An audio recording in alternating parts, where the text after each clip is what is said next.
Se você não assistiu, assista, gente, porque é o melhor vídeo que você vai assistir nesse dia de hoje. Nicolas Ferreira, isso aqui, gente, tá? O Bolsonaro publicou nas suas redes sociais, ó. Deputado Nicolas e Jair Bolsonaro. O Nicolas Ferreira rasgou o verbo e foi pra cima com tudo contra ministro do STF. Mas assim, sem dó e nem piedade. Esfregou a verdade na cara de ministros do STF e alguns ali da esquerda, PT, do Lula. Gente, é o melhor vídeo de hoje, sem a menor sombra de dúvida. Só assistam. Façam as contas comigo. O tribunal tem 5 ministros. O primeiro, Alexandre de Moraes, que ele mesmo julga se ele é parcial ou não. O outro, Flávio Dino, que é amigo do Lula desde quando o Dino era magro. Terceiro, ministro, era ex-advogado do Lula, Zanin. O quarto e o quinto foram indicados pelo PT. Senhores, vocês estão de sacanagem? Vocês vão falar comigo que esse julgamento é sério, que é um julgamento imparcial? Ora, os próprios advogados falaram recorrentemente que eles não tinham acesso às provas. Em qualquer país normal, isso já seria motivo de nulidade. Agora, o ministro Alexandre de Moraes, todo amostradinho, quis colocar lá os vídeos do dia 8, da baderna que foi feita aqui. Por que não exibiu do MST? Por que não exibiu o vídeo do ministro Benedito, que chega para ele quando anuncia a vitória do Lula e fala assim: missão dada é missão cumprida? Por que ele não explicou isso para todos? É claro que não, porque isso de fato é um golpe. Ninguém até hoje veio falar isso. E ele ainda tem a pachorra, porque é muito fácil esconder atrás de uma toga, o difícil é andar no meio do povo, para poder dizer que ali naquelas imagens não tinha batom e nem Bíblia. É claro que naquelas imagens ali não tinha, porque a pessoa que está sendo condenada a 14 anos, nem aqui dentro entrou, mas estava com uma... Toma cuidado comigo aqui, hein? Estava com uma grande arma, um batonzinho. Imagina se os ministros andassem pelas federais do Brasil.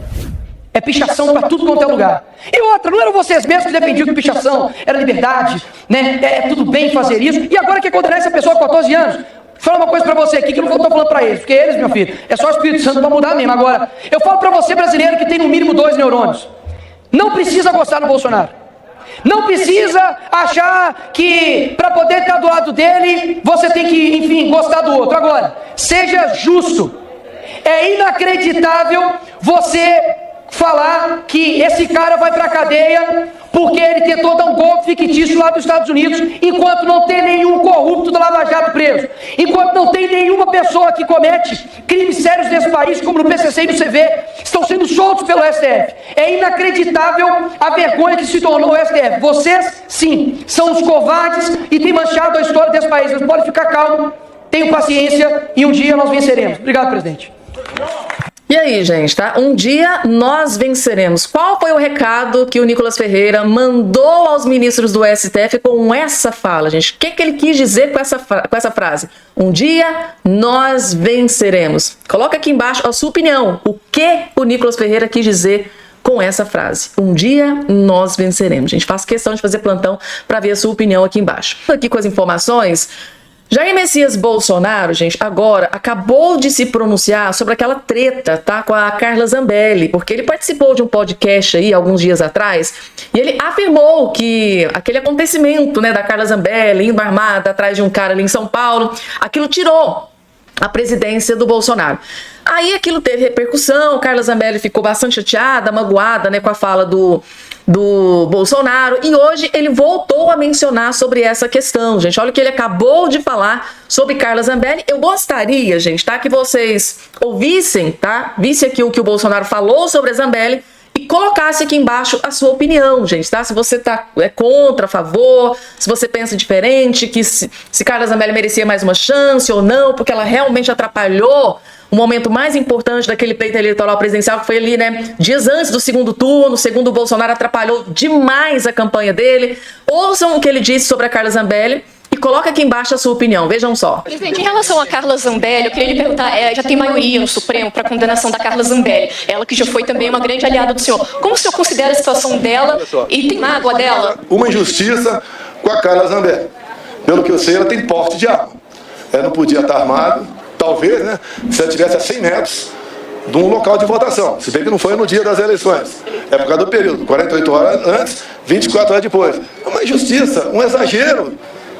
não só a cassação do mandato, bem como o número de anos de prisão. Mas ela correu atrás de uma pessoa desarmada. Ele errou, não me entendeu, não vou falar que ele errou. Aquilo interferiu nas eleições, ajudou a me desgastar. Porque um órgão de imprensa muito poderoso aí foi mostrando o dia todo aquela mensagem. Olha, dando a entender o quê? Quem defende o aumento, defende uma situação como essa. Ela não devia estar armada, porque não é só 100 metros. Não devia nem estar armada, meu Deus do céu. Agora, aquilo foi excelente para a Rede Globo, tá? E para quem não gostava de mim. Com a minha política de armas, eu reduzi em quase 30% mortes de arma de fogo no Brasil. Você não viu mais violência no campo. Você não viu MST invadindo o campo. Tá aí, gente, tá o posicionamento do Bolsonaro, tá? Ele disse que a situação como aconteceu, né, aquele momento emblemático que a Globo realmente tripudiou em cima dessa questão do momento em que ela tá ali, né, atrás de um cidadão armada, né, completamente assim furiosa, foi um momento ela tava realmente muito furiosa. Segundo o Bolsonaro, aquele momento atrapalhou, né, aquele momento eleitoral que ele estava ali, né, ou seja, a Globo, esses jornalistas militantes de esquerda utilizaram, né, toda aquela questão para prejudicar Jair Messias Bolsonaro. Então ele disse que sim, aquele acontecimento prejudicou a sua campanha eleitoral e de lá para cá tem se estremecido, né, a amizade, né, entre Carla Zambelli e o Jair Messias Bolsonaro. E aí, gente, coloca aqui embaixo a sua opinião com relação a toda essa questão. Vocês acham que realmente aquele acontecimento foi o fator, né, definitivo? Vocês acham que não, que atrapalhou, mas não foi, né, o que definiu aquela eleição? Coloca aqui embaixo a opinião sincera de vocês, aquela análise crítica mesmo, e coloca aqui embaixo a sua opinião. Continuando aqui com as informações, gente, tá? A nova arma de Moraes para pressionar Kassab contra a anistia do 8 de janeiro. Será feito. Notícia diz o seguinte: relator do inquérito do golpe, pelo menos está assim no Metrópolis, né? Relator do inquérito do golpe no Supremo Tribunal Federal, o ministro Alexandre de Moraes tem em mãos uma nova arma para pressionar o presidente do PSD, dado Gilberto Kassab, a não apoiar o projeto da anistia aos condenados pelo 8 de janeiro.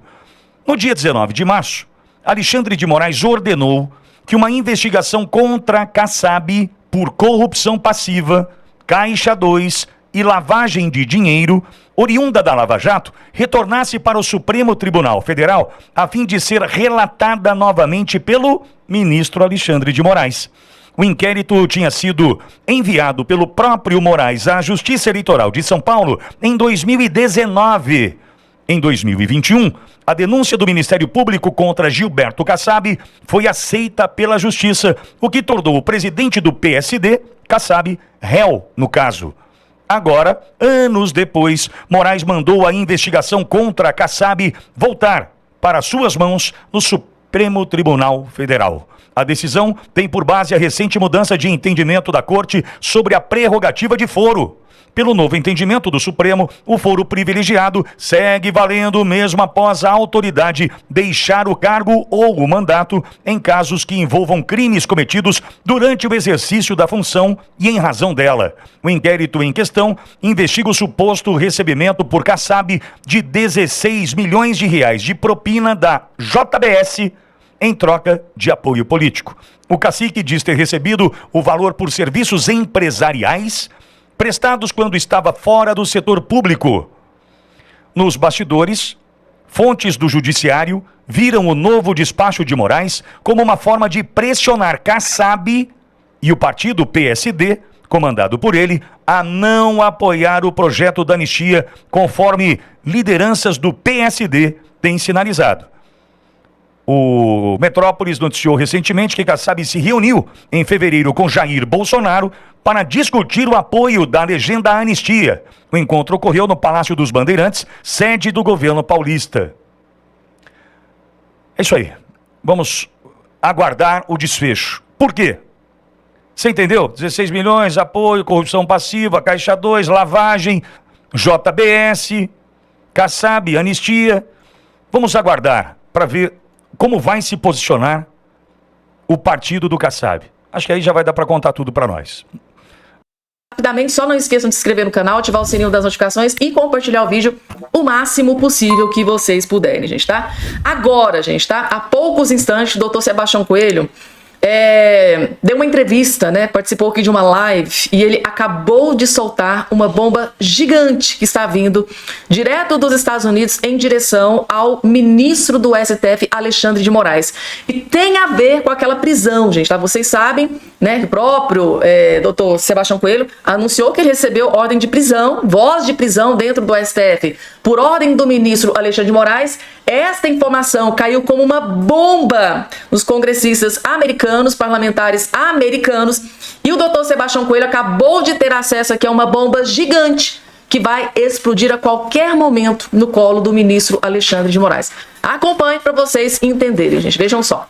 E o senhor é o advogado do Felipe Martins. A Ana Paula Henkel ontem nos trouxe lá na Revista Oeste que o caso já teve repercussão internacional, porque todo mundo, o caso em si do Felipe Martins já é uma repercussão internacional. Então, quando ontem o advogado do Felipe Martins foi proibido de entrar na Suprema Corte, isso também tomou uma relevância que eu acho que o ministro não contava com isso, né, na hora que mandou prender o senhor.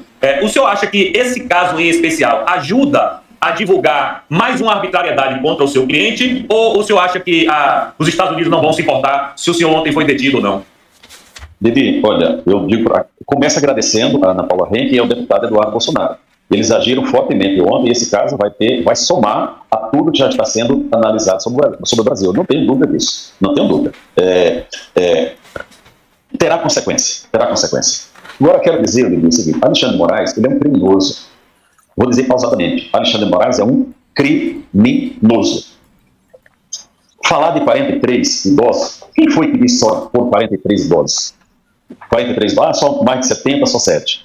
Ele pode incluir na relação de idosos a mim, Sebastião Coelho da Silva, um idoso, farei 70 anos daqui a mais uns dias, dia 15 de maio, 70 anos, um idoso que foi humilhado dentro da sede da Suprema Corte, o Supremo Tribunal Federal, que a partir de agora eu vou passar a chamar de Supremo Tribunal Funeral. Porque ele mata as pessoas, mata os sonhos das pessoas, mata os projetos das pessoas. Supremo Tribunal Funeral. Será como eu chamarei daqui para frente. Mas o que aconteceu comigo, voltando, ninguém se importou que eu tenho 70 anos. Ninguém se importou que eu sou um negro, mas eu não me vitimizo com isso. Tudo que eu conquistei na vida foi por mérito, não foi por conta da cor da minha pele. Você ser branco, pardo, preto, o que for, não importa. Você tem que ter mérito para as coisas. Mas imagine se eu fosse um advogado defendendo algum daquela corja do Mensalão ou da Lava Jato. Imagina. Humilhar um idoso preto. Você já sabe as manchetes que seriam. Uma palavra não tem. Essa gente é uma gente hipócrita. Me dá nojo dessa gente, sabe? Me dá nojo. Fiquei mais de uma hora e meia ali em pé, aguardando, eles me enganando. Não é? Então eu quero que tenha consequência. Eu disse para o assessor do Zanin, ele veio argumentar comigo, lá, enquanto eu estava preso, o senhor, há um tempo atrás, lá no plenário, criou problema, o meu colega estava comigo, doutor, o senhor quer estar questionando um advogado que estava falando da tribuna? Veja o nível de baixaria dessa gente. E eu falei para ele, cidadão, a única coisa que eu me arrependo, deu repercussão ter falado que eles eram odiados, foi eu ter falado que eles eram torturadores, como estava fazendo com os oficiais da PM de Brasília, mas isso não teve muita repercussão. Né? Então, essa gente não merece a nossa consideração, não merece. Agora, o que eles fizeram ontem, acreditem, isso aí já está nos locais competentes dos Estados Unidos. Eu não quero adiantar por onde anda. Está no lugar competente. A pessoa que foi colocada numa fraude lá nos Estados Unidos, o seu advogado vai para a sessão de julgamento e é impedido de entrar. Então, isso aí está sendo devidamente analisado, sabe? E eu creio que isso daí vai ser uma pá de cal na cabeça de todos eles, com ou sem cabelo. Com ou sem cabelo, gente, tá? Deixou o recado bem claro aqui. Então, ele disse que tudo isso que aconteceu com ele está no órgão competente nos Estados Unidos, assim como está sendo analisado todo o caso do Felipe Martins. E, segundo o doutor Sebastião Coelho, haverá consequência, gente. Então, ele disse que tem sim toda a possibilidade de acontecer consequência, gente, tá? E lembrando mais uma vez que quem determinou a ordem, né, para dar voz de prisão, para determinar a prisão do doutor Sebastião Coelho, foi o próprio ministro do STF, Alexandre de Moraes. Isso o próprio doutor Sebastião Coelho afirmou na primeira live, o primeiro vídeo que ele postou nas suas redes sociais, assim que ele chegou em casa, no primeiro dia de julgamento do Bolsonaro e dos seus aliados, gente. Então, tá aí, bomba gigante vindo pro lado do Alexandre de Moraes, direto dos Estados Unidos, gente. Teve repercussão internacional. Eduardo Bolsonaro, Ana Paula Henkel levou tudo o que aconteceu com o doutor Sebastião Coelho para órgãos responsáveis ali dentro dos Estados Unidos, gente. Mas uma pedra no sapato de Alexandre de Moraes. Vamos lá, pessoal, continuando aqui com as informações. Gente, declaração polêmica, tá? Muito polêmica, que chocou o Brasil, o mundo inteiro, não só o Brasil, mas o mundo inteiro, tá?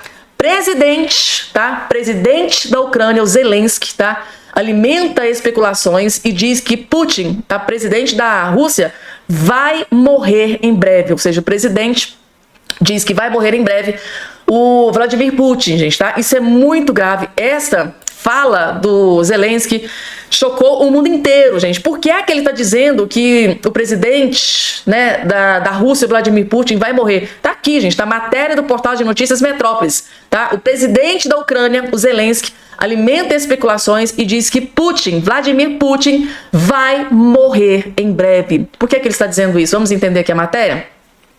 O presidente da Ucrânia, tá, o Zelensky, diz que o presidente russo, Vladimir Putin, morrerá em breve. A declaração foi feita durante uma entrevista a uma emissora de TV nesta quarta-feira, tá, um dia antes de seu encontro com líderes europeus. Os comentários foram feitos enquanto o presidente ucraniano se preparava para se encontrar com líderes europeus nesta quinta-feira, tá, em meio a negociações para garantir um cessar-fogo entre Rússia e Ucrânia. Ele, tá? Isso aqui é o Zelensky falando, gente, tá? Ele, Vladimir Putin, morrerá em breve, tá? E isso é um fato, tá? E isso chegará ao fim, afirmou Zelensky em uma entrevista, tá, em Paris, na França.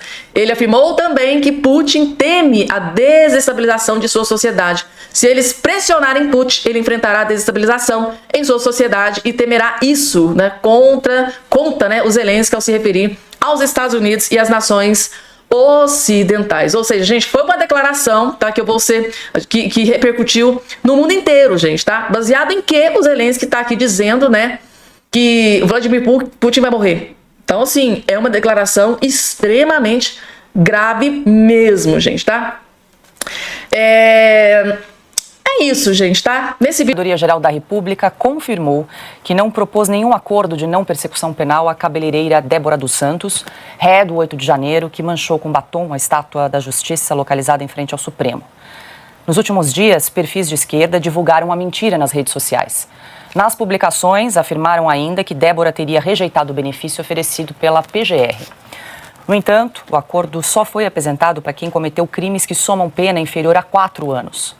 No caso da Débora, o relator do processo, o ministro Alexandre de Moraes, sugeriu uma pena de 14 anos de prisão.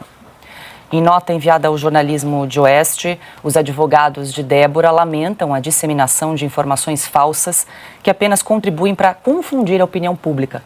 Segundo a defesa, isso prejudica ainda mais a situação de Débora, que está presa há mais de 2 anos, aguardando um julgamento que segue sem previsão de conclusão. Até o momento, há 2 votos para a condenação de Débora dos Santos. Pioto, vale lembrar, ministro relator Alexandre de Moraes, e foi seguido por Flávio Dino com essa condenação a 14 anos. Na sequência, o ministro Luiz Fux pediu vista, mais tempo para análise, portanto, o caso segue suspenso. Ele tem até 90 dias para se posicionar. Agora, vem essa notícia, eu lembro quando surgiu a condenação, nós até comentamos alguns perfis comemorando a condenação da Débora, que ocorreu na sexta-feira passada. E agora surgem publicações mentiras de que ela teria se recusado a assinar um acordo com a Procuradoria-Geral da República e que então teria merecido a condenação porque a ela teria sido oferecido esse acordo e ela não quis. Isso já foi desmentido, inclusive, pelos advogados da própria Débora. E o ministro Alexandre de Moraes, que preside o inquérito das fake news, não está preocupado com isso? Essa moça, além dos 2 anos de prisão abusiva, de não ter o benefício da jurisprudência do próprio Supremo, que garante novamente a mães com filhos menores de 12 anos ter a prisão convertida. Neste momento ela está em prisão dentro de um presídio, ou seja, é uma prisão preventiva, ser convertida em domiciliar. Ela ainda sofre, digamos, campanha contra ela na internet, com notícias falsas. Não bastasse esse tipo de gente completamente insensível, indecente, imoral, de comemorar uma pena como essa, diante de tudo que esse julgamento já trouxe, ela também é vítima de mentiras, de que ela não teria... Eu recebi isso aí. Quando eu recebi, eu respondi à pessoa que me enviou, que estava me perguntando se era fato, falei, olha, o que eu sei é que a ela não foi dado esse benefício, abre aspas, né? Não foi dada a possibilidade desse acordo. Até porque, convenhamos, a frase que ela pichou foi dita originalmente pelo ministro Barroso lá em Nova York em 2021. 2022, perdão. Naquele ano, dezembro, se não me engano, 2022. seria quase impossível imaginar que o Supremo iria aliviar, levando-se em conta que hoje o Barroso está neste debate por causa dessa frase, que foi dele. Ela só escreveu na estátua e lá já foi apagado, foi lavado, simplesmente assim. Essa menina é dos casos mais assim que chamam a atenção, estarrecem, porque ela está sendo vítima de todo tipo de abuso e difamação. E é uma mãe, uma mulher, sem nenhum antecedente criminal. E a esquerda ainda consegue fazer isso nas redes sociais. Viu, Consta, deixa eu aproveitar, porque ontem nós comentamos aqui que o ministro Moraes havia retirado o sigilo de uma carta que foi escrita de próprio punho pela Débora dos Santos no final do ano passado. E também o ministro Moraes derrubou o sigilo do depoimento concedido pela Débora em novembro do ano passado. E nesse vídeo, a gente vai acompanhar aqui um trecho, a Débora afirma que o ato de manchar ali a estátua da justiça com a frase "perdeu a mané" não foi nada premeditado. Ela conta um pouquinho de como foi aquele dia 8 de janeiro. Vamos acompanhar. Dizer que não foi nada premeditado. Eu sou uma cidadã do bem, que eu fui aos atos e eu não imaginava que ia ser tão conturbados desse jeito que foi, mas eu fui por conta própria, de ônibus, né? E quando eu me deparei lá em Brasília, lá no movimento, eu não fazia ideia do bem financeiro e do bem simbólico daquela estátua. Quando eu estava lá, já tinha uma pessoa fazendo a pichação. E ele faltou talvez um pouco de malícia da minha parte, porque ele começou a escrita e ele falou assim: eu tenho a letra muito feia, moça, você pode me ajudar a escrever? E aí eu continuei fazendo a escrita da frase dita pelo ministro Barroso. E eu, de fato, não sabia, eu não adentrei em nenhum dos prédios da STF, nem do Congresso, nem da Casa do Planalto, em nenhum dos lugares. Eu só fiquei naquela praça. Eu estava tirando fotos, porque eu nunca tinha ido a Brasília, e eu achei os prédios, de fato, muito bonitos, e foi por isso que eu estava lá tirando fotos, e apareceu esse indivíduo que eu nunca vi na vida, e falando isso para mim, e eu caí nessas falas dele, mas eu nunca fiz nada de ilícito na minha vida. Então eu queria pedir, assim, de todo o coração, que se compadecesse de mim, porque eu sou uma mãe, que eu nunca me afastei dos meus filhos. Essa separação tem feito eles sofrer demais. E eu só queria que soubesse disso, excelência, porque isso tem feito minha família sofrer demais. Me desculpa pela... à vontade.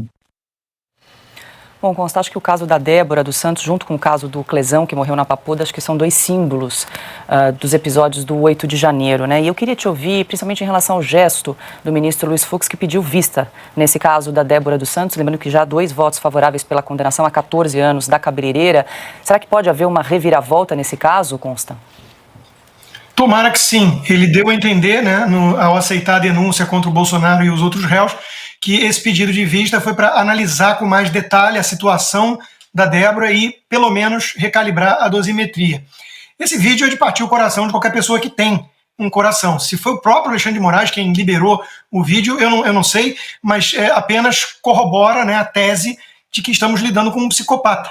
Né? Ele deu, depois de ver tudo isso, 14 anos de prisão. É o que ele acha que essa moça merece pelo crime terrível de pichar uma estátua sem antecedente criminal, mãe de 2 filhos, que até traficante tem regalia de prisão domiciliar por conta de filho pequeno. Mas a Débora não. A gente olha essa moça armada de um batom, a gente acha que a democracia não vai aguentar.